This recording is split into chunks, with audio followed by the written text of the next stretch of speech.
Hello, goodbye. 'Twas nice to know you. By Tamer of Dark Stars. Read by Kaiinbed. Relationship includes Draco Malfoy, Harry Potter.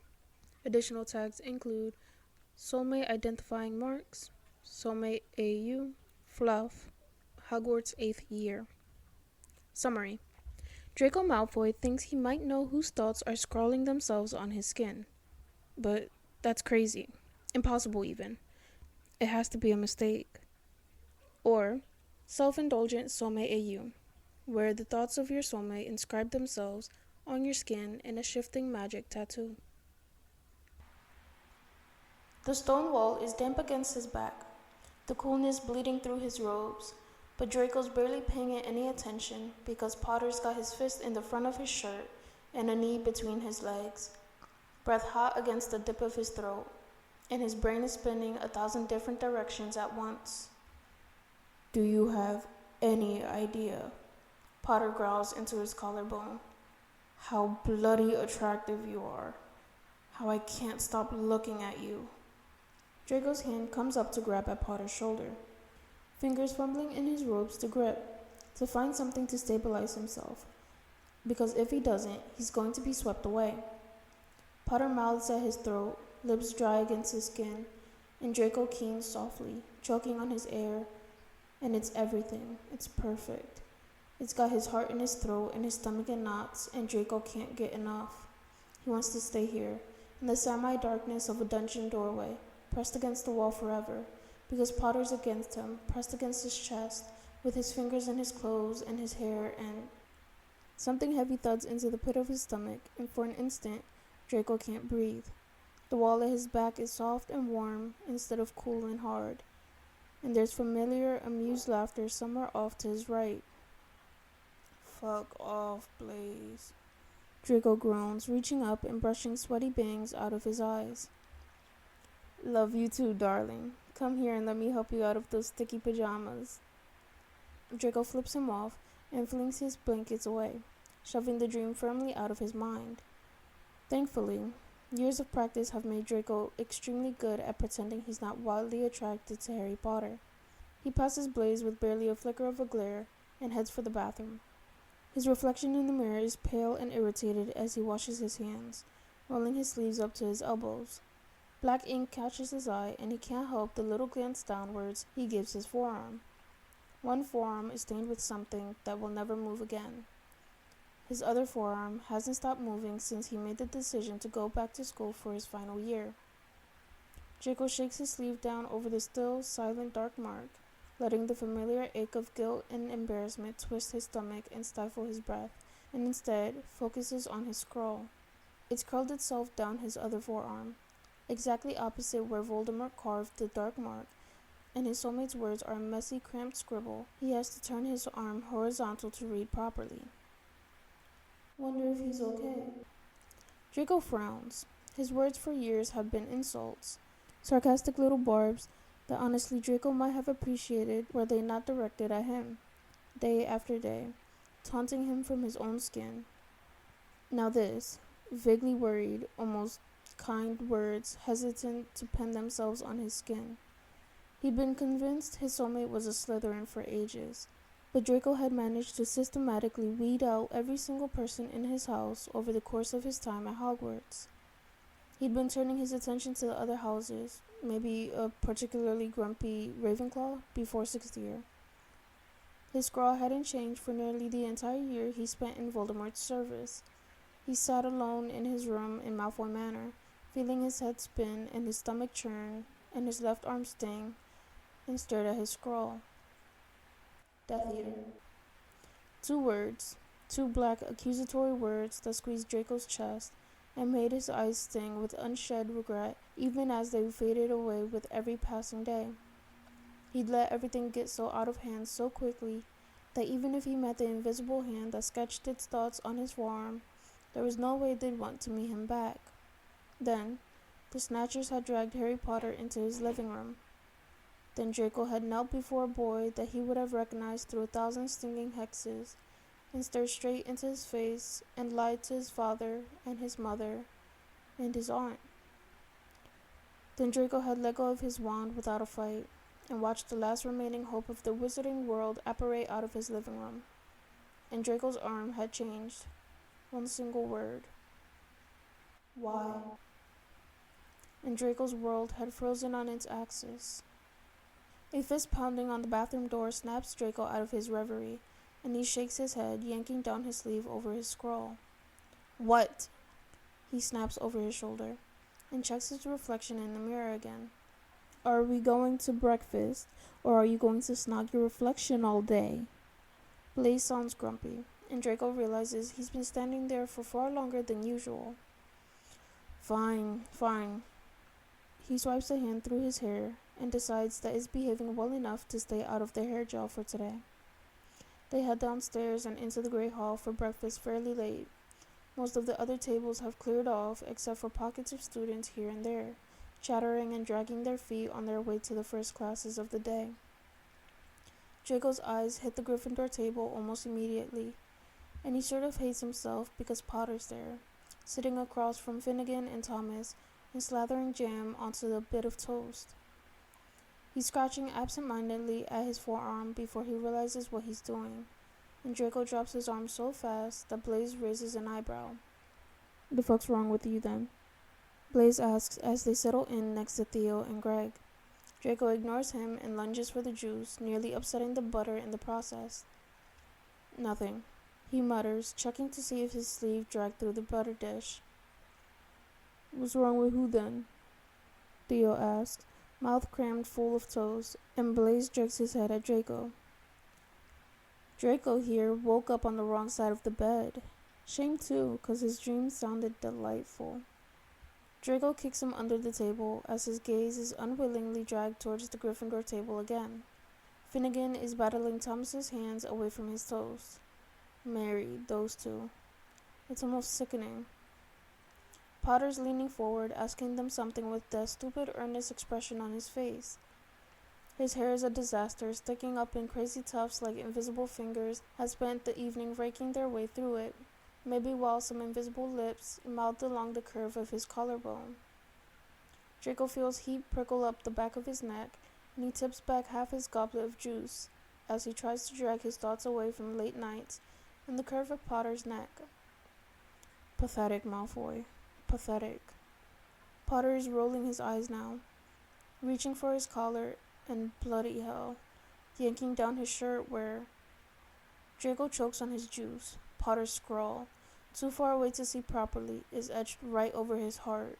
Of all the cheesy, cliche, romantic. Potter yanks his shirt back up, color flooding his face as Finnegan and Thomas burst out laughing, slapping him on the back and generally being obnoxious. Draco forces his attention back to the Slytherin table and finds Blaze observing him, lips tilting in a half smirk. Anything interesting over yonder? Piss off, Blaze. Draco's arm prickles, and he resists the urge to roll up his sleeve with every fiber of his being. Instead, he very calmly lifts his goblet and drains the entire thing. Blaze and Theo strike up a conversation about something inane that Draco quickly tunes out, turning his attention instead to achieving the perfect jam-to-toast ratio, and the rest of breakfast passes fairly uneventfully. Finally, Draco can't put off going to Charms any longer. He reaches to the side for his bag, and his finger closes on empty air. My bag! Stupid, he knows exactly where it is. Sitting on the floor against his four-poster in his bedroom, in the dungeons. Go on, I'll catch up. Draco's already halfway to the door, robes billowing behind him as he half walks, half runs towards the dungeons. It takes forever to get there, it seems, as he fumbles his way up down the steps and through the common room, blood pumping with the drumbeat of his heart, tattooing late against his ribcage. Being late is awful. Being late means attention, and attention means whispers. Guilt prickles up his arm, and that jolt of fear that he would feel it burn again twisting his stomach. Attention means awkward shuffling as students try to spread their books out a little wider, try to make it seem like there isn't any room nearby. Late means slinking into an empty seat and feeling everyone edge a bit further away. Draco grabs his bag, pivoting on the ball of his foot and racing back through the common room. By the time he gets to Charms, he's out of breath, There's a stitch in his side, and he's positive there's an unattractive flush staining his cheeks, but he's made it, and that's what's important. He slips through the door, still breathing a bit too heavily, and scans the room.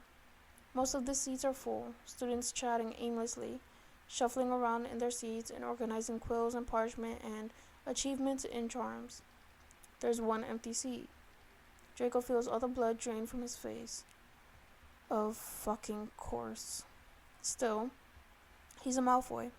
He tilts his chin proudly and forces himself to walk casually to the desk and set his bag down, sliding into the seat next to Harry Potter.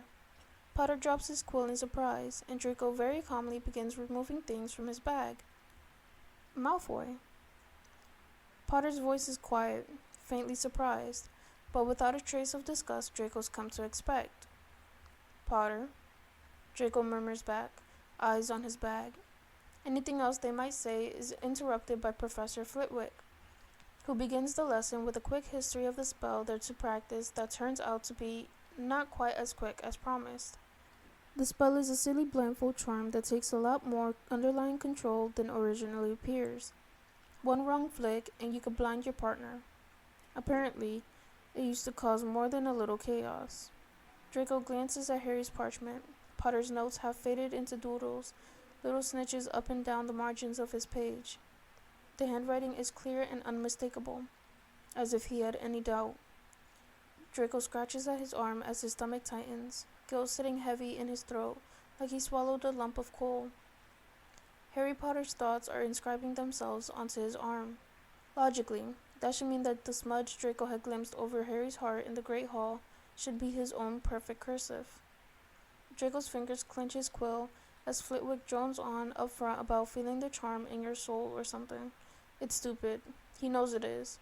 Just because Potter's mind is unwittingly writing his thoughts on Draco's arm doesn't mean that it goes both ways. The scroll is magic, and like most magic, it's fickle, unpredictable, and not always perfect. Besides, imagine the media nightmare if the boy who lived twice suddenly started snogging a former Death Eater. Snatches of feelings, of rough stone at his back, and warm heat pressed all along his front, and Draco remembers his dream. And it's a sudden bittersweet ache that starts in the pit of his stomach and steadily rises until it's practically choking him. Okay, Flitwick squeaks, and Draco feels Harry jerk in surprise next to him. It seems Potter wasn't exactly paying attention either. Now you all try. Go on and give it a go. Oh. Well, shit. Draco glances at Harry, who is pulling his wand from his bag. Potter turns to him and looks him full in the face. He's one of the few that still will. Want to go first, then? He asks, getting to his feet, and Draco's eyes drop to Potter's chest.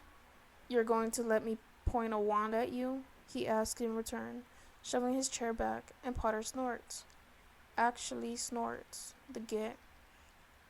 Well, you're not exactly going to jinx me, are you? Potter's tone is light, and if Draco didn't know any better, he'd almost swear he was being teased. Not until your back is turned. Draco's response is automatic. A joke, and he realizes a split second too late how that sounds. He winces, but Potter is laughing. A surprised, bright kind of noise that makes Draco's mouth want to tug upwards at the corners. Stand still, he orders, and Potter obediently stands there, a grin still lingering on his face. Draco points his wand and focuses, thinking of the motions, the language, the intent. Obscuro. Potter gasps, hands flying to his eyes as a green-soaked blindfold binds itself neatly around his eyes.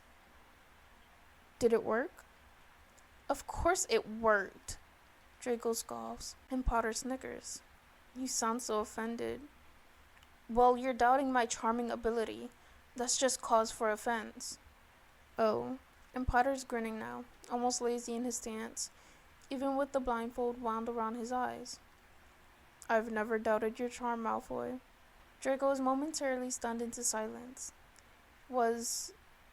Did Potter just flirt with him?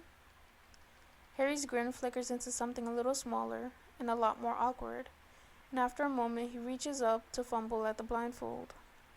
It's tight, apparently, and he's having trouble getting it undone. Draco watches him work for a moment, heart roaring in his ears, before he snaps himself out of it and steps forward. You moron, you're making it worse. Hold on. Draco puts his hands on Potter's without thinking, and Harry freezes. For an achingly long moment, they stand as still as a muggle photograph, fingers brushing together, barely touching. Did you just call me a moron? Harry asked, voice low, and Draco yanks his hands back so fast he knocks his elbow into the desk behind him. Harry starts to laugh, the noise low and hopeless, and Draco gapes at him, bewildered. Draco, no one has called me a moron in ages.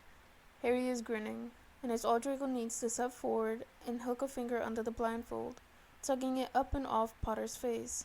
Harry blinks several times, adjusting to the light, and Draco standing far too close, hand against Potter's head in almost a caress, the blindfold dangling from his fingertips. Potter's grin fades a bit, and it's only then that Draco realizes that Harry had used his first name. Mr. Finnegan! Mr. Thomas! Just like that, the moment shatters, and Draco steps swiftly backwards. Harry clears his throat, and both turn to look at Seamus Finnegan and Dean Thomas crawl out from under their desk, looking disheveled and distinctly pleased with themselves. Sorry there, Professor, Finnegan says, his grin wide and his eyes bright. Just doing a bit of reading we were. They're holding hands and beaming, and it hits Draco what must have happened. The class explodes into noise, and next to him, Potter snorts. Fucking finally. Thomas is watching the side of Finnegan's head like it's the only thing worth seeing, and as Draco watches, he says something. Finnegan looks up at him, and then they're kissing. Soft and sweet and fleeting. He can't help himself. He glances at Harry. Harry is watching the proceedings, a fond smile playing on his lips. His hand is absent-mindedly scratching at his chest, just above his heart. Draco looks away quickly, as Flitwick starts squeaking for order and students start to settle back into practicing their charms. Finnegan and Thomas are grinning like fools, heads close together, wands and spell practice abandoned altogether. Not that Draco can really blame them. My turn. Potter is standing in the same place, wand loose in his fingers, watching him carefully, and Draco steps back and puts his wand on the desk. Don't blind me, Potter, he warns, though there's little heat in his voice. Potter's lips tug upwards, and he lifts his wand. Obscuro. The world goes black. For a moment, Draco feels completely and utterly alone. It's not a good feeling. It reminds him too much of the too recent past, and he feels his throat begin to close up. The air feels thick, too thick to breathe, impossibly thick as it crawls down his throat towards his lungs. And has his windpipe always been this sticky, this tight? Has breathing always been so bloody difficult? Then hands are gripping at his shoulders, squeezing once, and Draco thinks he hears someone talking, but the words sound muffled against the roaring of his blood in his ears. The hands are gone, and it takes all Draco's self-control not to make a noise, to ask the hands to come back, when suddenly, there they are again, this time at the back of his head. He can smell faint musk and sweat and something sweet, like jam, feel the heat of a body close to his, before the blindfold suddenly falls away and the world fills with light again. It's like someone has turned the volume up in the classroom, and Draco can hear the cacophony of voices around him practicing the spell and laughing and talking. Harry Potter's face, pulled tight with concern, swims into focus, and Draco takes a sharp step backwards, leg colliding with the chair, sending it tipping to the floor with a clatter. Are you okay? Potter asks, and Draco scoffs, reaching desperately for the tattered threads of his dignity and wrapping it tight around himself like a cloak. Of course, Potter, he sneers, heart thrumming painfully, and Harry purses his lips, the blindfold limp in his fingers. You sure didn't look all right, Potter begins, and Draco interrupts him loudly, turning to his textbook. Thought your blindfold was supposed to be silk, Potter. Or don't you know what silk feels like? He's determinedly not looking at him, staring down at the page in his book, and for a moment, the silence stretches, taut and tense as a strung wire, before Potter sighs and gives up. The rest of Charms is highly uncomfortable. The easy, Almost flirtatious banter is gone, replaced instead with an awkward silence as they practice the wand motions of the spell side by side. The lesson ends and Draco grabs his things and rushes from the room, almost first out the door. He can't bear another minute there, with Potter close enough to brush his elbow, and his arm tingling every time a thought drifts through Harry's mind. He doesn't notice until he's back in the Slytherin dormitories after dinner, sitting on his bed in a room alive with the strange light of the setting sun slanted through the black lake that he'd forgotten to grab the notes he'd taken. They must still be in the classroom, he reasons, digging through his bag fruitlessly, sitting on his desk. He'd been in such a hurry to get out of there, he hadn't even thought to grab them. Well, damn. Flitwick assigned 18 inches on that damn obscuro charm and its history with blindness. Draco had already begun sketching out his essay during lecture, and now his entire outline was gone. He'd have to start all over. Draco snarls at his pillow in frustration, but it just sits there, unsympathetic, and he realizes he's going to have to go to the library. There's no way his notes survive the house elves and their purging of the classrooms at the end of lessons each day. The idea of leaving his room feels like an incredible chore, but he really wants to get the stupid essay at least started. With a groan, he pushes himself off his bed, shoving achievements in charming, some parchment, and a few extra quills into his bag and slinging it over his shoulder. He considers his robes for a second before deciding against it. It's hot in the castle for this time of year, and he's not looking forward to the thought of perspiring all over his essay under layers of black fabric. His tie will have to do. It's not like he's really planning on seeing anyone tonight anyway. The corridors are mercifully empty as he trudges up towards the library. Madame Pince is sorting through a stack of books, floating them into piles in mid-air, and he nods to her as he heads for the back corner under the biggest window. She nods back distractedly, eyes on her work, and Draco settles at the large empty desk. He can see the sunset out the window, the dying golden light flickering over the water of the lake, and he adjusts the chairs a bit so he's facing the view. Now to find some books. He vaguely remembers seeing a history of charming book somewhere. He can picture the spine in his head and sets off to find it, leaving his things guarding his little pool of sunset. Turns out, there are several fat green books with gold inlay in the charm section, and when Draco finally emerges from the stacks, book in hand, he's not surprised to find someone else has claimed the other end of his table. But, of course, it had to be Harry fucking Potter.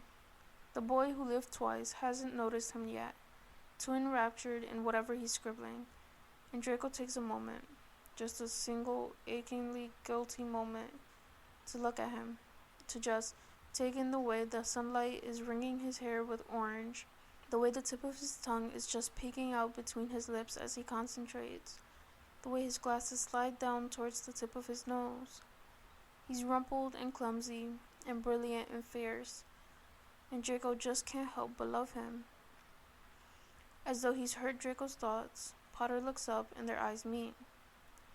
Malfoy, Potter sounds surprised. Did I steal your spot?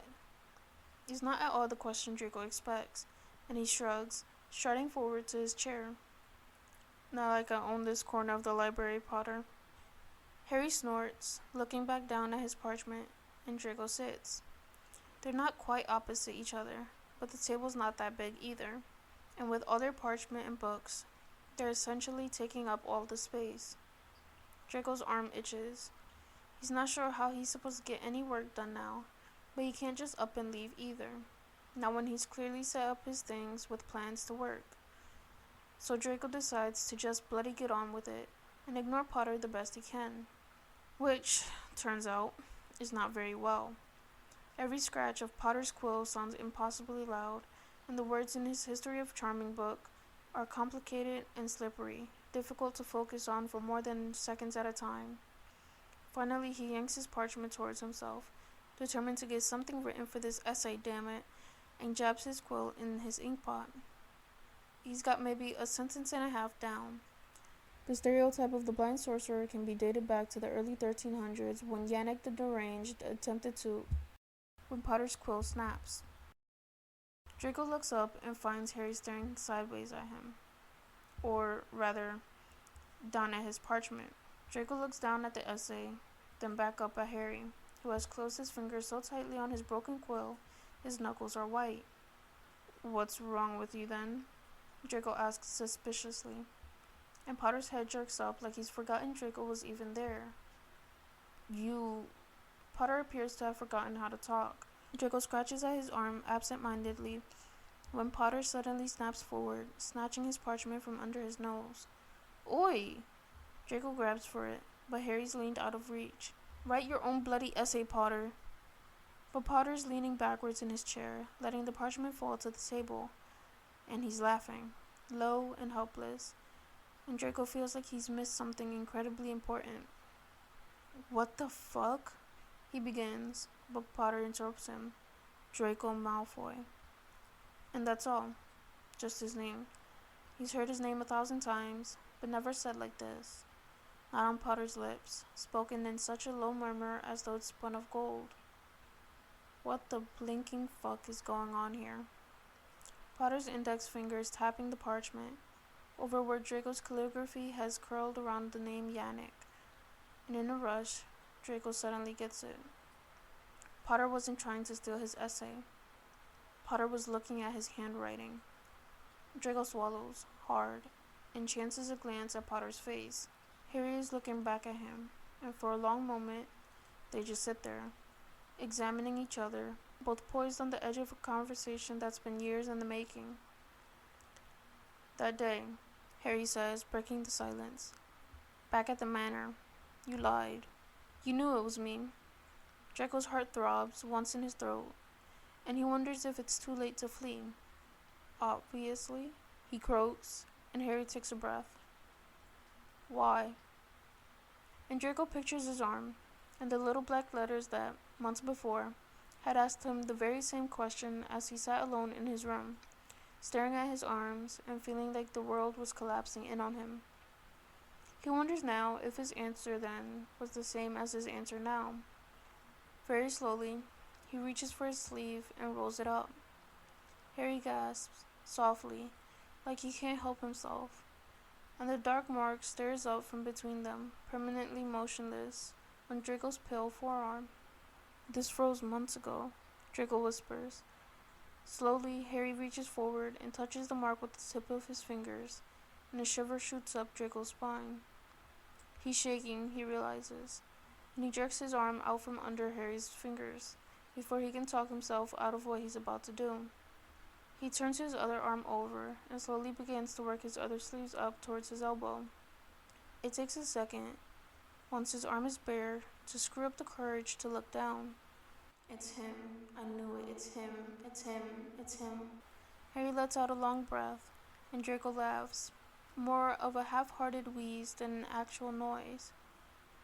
"This started moving," he says, quiet, almost reverent. "The moment I lied to my father about who you were." Fingers rough with calluses close around his wrist, and the words on his forearm melt away, shimmering and reforming. "I hoped it was you." Then again, "Ever since the manor."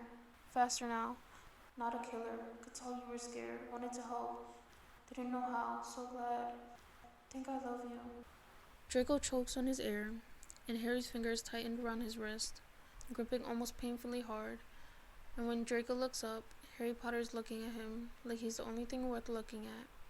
And well, there's really only one thing to do when the savior of the wizarding world looks at you like you're something unbearably precious. So, Draco screws up some Slytherin courage, and isn't that just very Gryffindor of him? And leans across the table. Harry meets him halfway, hand coming up to caress his cheek, and as their lips meet, and Draco's heart melts into a puddle of disgustingly Hufflepuff goo right there in his ribcage, he thinks fleetingly of the confused, guilty, terrified boy, alone in a house filled with his family and wishes, impossibly, that he'd known back then. He wonders if he had known, the moment he knelt in front of Harry Potter and told his father that he couldn't be sure, even before he'd seen the scrawl on his arm had changed. He thinks he might have. They break apart after several moments, stretched sweet as molasses, and Draco feels a kind of twisting pride smother his chest at Harry's dazed look. eyes wide behind his crooked glasses. Slowly, fingers clumsy, Harry reaches for his shirt collar, tugging it down as far as it will go to reveal pale skin covered in familiar crisp calligraphy. Think I've always loved you. Draco feels his face burn scarlet. It's not like it's wrong, but how incredibly sappy. But when Harry looks up, having finally deciphered the upside-down words, there's a shy, pleased smile on his face that makes every ounce of embarrassment worthwhile. The Prophet's going to have a field day with this, Draco says, voice hoarse, and Harry laughs. I don't give a damn, Harry Potter says, easily, and leans forward to kiss him.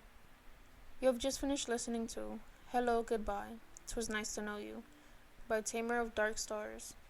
If you enjoyed the story, please leave them some feedback on archiveofourown.org/work/4371455. And if you enjoyed my reading of the story, you can find me on Twitter at twitter.com/Kaiinbed.